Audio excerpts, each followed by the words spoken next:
Hello everyone. आज की class में मैं आपका वेलकम करती हूँ। आज हम लोग राजनीतिक भूगोल की एक संकल्पना क्षेत्र के बारे में देखेंगे। क्षेत्र, जिसे हम टेरिटरी भी कहते हैं, ये राजनीतिक भूगोल में क्या है उसको पहले हम लोग समझते हैं। राजनीतिक भूगोल में क्षेत्र को राज्य का एक तत्व कहा जाता है। यह राज्य का दूसरा अनिवार्य तत्व है और राज्य का गुण भी है। राज्य के गुण हैं जैसे आकार, आकृति, सीमा, सीमांत, क्षेत्र, संप्रभुता, ये सभी राज्य के गुण हैं। तो क्षेत्र भी राज्य का एक गुण है। क्षेत्र का क्या अर्थ है? क्षेत्र जो है वो एक राज्य का क्षेत्रीय इकाई होता है और इसके अंतर्गत हम लोग उस क्षेत्र के अंतर्गत आने वाले भूमि, जल, वायु क्षेत्र, प्राकृतिक संसाधन, उसको भी शामिल करते हैं। यानी कि ये सभी मिलकर के एक क्षेत्र का निर्माण करते हैं, एक टेरिटरी का निर्माण करते हैं। क्षेत्र छोटा भी हो सकता है, बड़ा भी हो सकता है। और जो इसके अलावा जो समुद्री सीमा का जो तट होता है, वहाँ 3 मील तक का जो क्षेत्र होता है वो किसी एक राज्य का क्षेत्र कहलाता है। एक निश्चित टेरिटरी या क्षेत्र होने का क्या महत्व है? जैसे कि हर व्यक्ति किसी ना किसी राज्य से संबंधित है, वैसे ही हर भाग जो है, हर भूभाग जो है, किसी ना किसी राज्य के हिस्से में होता है। निश्चित क्षेत्र के बिना कोई भी राज्य जो है वो राज्य नहीं कहलाता है। तो निश्चित क्षेत्र होना आवश्यक है। और उसके साथ में एक भूमि में रहने के कारण लोग जो है एक दूसरे से जुड़े रहते हैं और एकता की भावना उनके अंदर विकसित होती है। और जिस क्षेत्र में वे लोग रहते हैं उस क्षेत्र के प्रति लोगों के अंदर देशभक्ति की भावना भी विकसित होती है। इसलिए क्षेत्र का महत्व है। और एक निश्चित क्षेत्र रहने के कारण वहाँ पर राजनीतिक सत्ता भी संभव हो पाती है, सत्ता को चलाना संभव हो पाता है। और कभी कभी ऐसा होता है कि बाहर के जो राज्य हैं वे अपना अधिकार जताने का प्रयास करते हैं। तो ऐसी स्थिति में भी क्षेत्र का रहना महत्वपूर्ण हो जाता है ताकि वे लोग अपना बचाव कर सकें। क्षेत्र बड़े और छोटे भी हो सकते हैं, यानी कि बड़े राज्य भी हो सकते हैं और छोटे राज्य भी होते हैं। जैसे बड़े क्षेत्र वाले राज्य में रूस, कनाडा, अमेरिका, भारत, चीन, ब्राज़ील ये आते हैं। छोटे क्षेत्र वाले राज्य में हम लोग नेपाल, भूटान, ब्रुनेई, श्रीलंका ये सब का उदाहरण देख सकते हैं। हम लोग कुछ उदाहरण से क्षेत्र को और अच्छे से समझेंगे। ऐतिहासिक समय में घुमंतु जनजातियां होती थी तो उनका अपने समुदाय के अंदर एक राजनीतिक सत्ता अवश्य होता था, लेकिन उनकी निश्चित भूमि नहीं थी, इसलिए वे एक जगह से दूसरे जगह घूमते रहते थे। तो क्या कहेंगे, उनकी निश्चित भूमि नहीं होने के कारण उनके पास राज्य नहीं था। दूसरा एग्जाम्पल यहूदी लोगों का। यहूदी लोग जो हैं वे अलग अलग देशों में रहते थे। हम लोग जानते हैं कि उसके बाद में इजराइल जो है एक राज्य बना। तो जब वो राज्य बना, कब बना वो? जब उसको एक निश्चित क्षेत्र मिला, तभी से वो एक राज्य कहलाया। तो इस प्रकार से एक निश्चित क्षेत्र का महत्व है। हम लोग देख लेते हैं कि एक क्षेत्र के अंदर किस प्रकार की शासन प्रणाली होती है। तो हम लोग इस बात को पहले भी देख रहे थे कि क्षेत्र छोटा या बड़ा हो सकता है, लेकिन निश्चित भूमि होना आवश्यक है, निश्चित भूमि होना ही चाहिए। जैसे सैन मैरिनो को अगर हम लोग देखेंगे तो 62 वर्ग किलोमीटर यानी बहुत ही छोटा राज्य है, जबकि भारत, यूएसए, रूस ये सब बड़े राज्य हैं।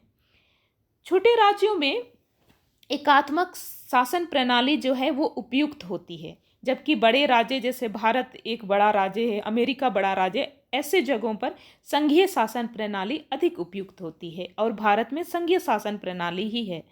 और यदि हम लोग किसी क्षेत्र की भूमि को देखें तो वहाँ की भूमि की जो गुणवत्ता है वो भी बहुत महत्वपूर्ण है। क्यों? यदि वो भूमि खनिज संपदा से भरी होगी, वहाँ पर प्राकृतिक संसाधन अधिक होंगे, तो उससे एक राज्य को लाभ मिलेगा और वहाँ की आर्थिक शक्ति को बढ़ाया जा सकता है, आर्थिक रूप से वो मजबूत होगा। दूसरी ओर जो वहाँ के लोगों की जनसंख्या है उसके लिए भी पर्याप्त भोजन देने के लिए भूमि की गुणवत्ता बहुत ज़रूरी है, क्योंकि खेती के काम से वहाँ पर भोजन की उपलब्धता हो सकेगी। और हम लोग डिटेल में समझते हैं कि राज्य के क्षेत्र में और क्या क्या शामिल होते हैं। हम लोग पहले भी देखे थे। भूमि के साथ साथ नदी, झील, नहरें, यानी जितने भी वाटर बॉडीज हैं उसको हम लोग क्षेत्र के अंतर्गत रखेंगे। आंतरिक समुद्र, यदि कोई अंदर में समुद्र स्थित है तो वो भी उसी क्षेत्र में शामिल होगा। तटीय समुद्र भी शामिल होगा। महाद्वीपीय सेल्फ यानी कि जो सागरीय क्षेत्र होते उसके कुछ दूर तक का क्षेत्र, और उसके साथ में पर्वत, पहाड़ियाँ और अन्य स्थल रूप पठार, ये सब भी होंगे तो वे क्षेत्र के अंतर्गत ही आएंगे। फिर ऊपर के वायु का क्षेत्र, मतलब उस सीमा में का जो ऊपर का वायु का क्षेत्र होगा वो भी उस क्षेत्र के अंतर्गत ही आएगा। द्वीप, जहाज और विमान, ये भी क्षेत्र के अंतर्गत ही शामिल होते हैं। यदि किसी क्षेत्र के आसपास द्वीप होंगे तो वे उस क्षेत्र के अंतर्गत होंगे। जैसे भारत को अगर हम लोग देखें तो भारत में ही अंडमान निकोबार और दमन और द्वीप शामिल होते हैं। उसी प्रकार से जहाज जो होते हैं, जहाज़ों को भी एक क्षेत्र का, एक राज्य का तैरता हुआ भाग माना जाता है, और विमान को उसका उड़ता हुआ भाग माना जाता है। और राज्य जो है अपने पूरे क्षेत्र में संप्रभुता रखता है, चाहे वो जो उड़ता हुआ भाग या तैरता हुआ भाग हो, उस क्षेत्र में भी अपना संप्रभुता रखता है, यानी समुद्र के कुछ क्षेत्र में भी और वायु के क्षेत्र में भी। और राज्य जो है अपना भूमि का हिस्सा किसी को भी दे सकता है अपनी मर्जी के अनुसार, यदि वो चाहे तो। जैसे भारत ने अपना लीज जो है, राज्य का पट्टा, बांग्लादेश को 3 बीघा कॉरिडोर दिया है।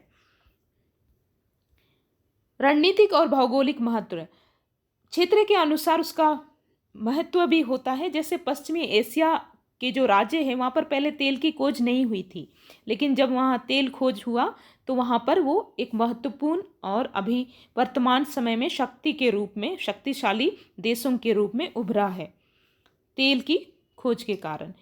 फिर यदि अगर क्षेत्र बड़ा होता है तो उसको रणनीति में और सैनिक या सैन्य संबंधित जो क्षेत्र हैं उसमें लाभ होता है बड़े होने के कारण।